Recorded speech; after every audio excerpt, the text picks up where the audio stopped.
মানবতার কল্যাণে কাজ করে যাচ্ছেন মৌলভীবাজার সদর উপজেলার ৬ নং একাটুনা ইউনিয়নের বানগাঁও গ্রামের কৃতি সন্তান বিশিষ্ট দানশীল ব্যক্তিত্ব লন্ডন প্রবাসী শেখ নূরে আলম।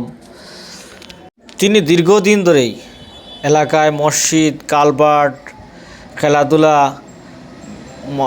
অসহায় মানুষদের সাহায্য সহযোগিতা করা সহ বিভিন্ন সামাজিক কার্যক্রমের সাথে জড়িত রয়েছে। বানগাঁও গ্রামের বানগাঁও পাড়ে প্রায় ৩ লক্ষ টাকা খরচ করে একটি কালভার্ট মেরামতের উদ্যোগ নিয়েছেন। আগামীকাল এই কালভার্টের কাজটি শুরু হবে।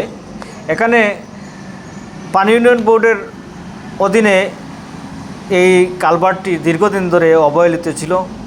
কালভার্টের নালাটি খাগুয়া দিকে হাওরে প্রবেশ করেছে। এখানে প্রায় ৪০০ ফুট নালা কাজ করে তিনি ভরাট করে দিচ্ছেন। উক্ত কালভার্টটি দীর্ঘদিন ধরে অবহেলিত অবস্থায় ছিল। এখন থেকে জনসাধারণের যাতায়াতের উপযোগী হবে ইনশাল্লাহ। তিনি মেরামত করে দেওয়ার জন্য তাকে অভিনন্দন, শুভেচ্ছা ও কৃতজ্ঞতা জানিয়েছেন স্থানীয় এলাকার লোকজন।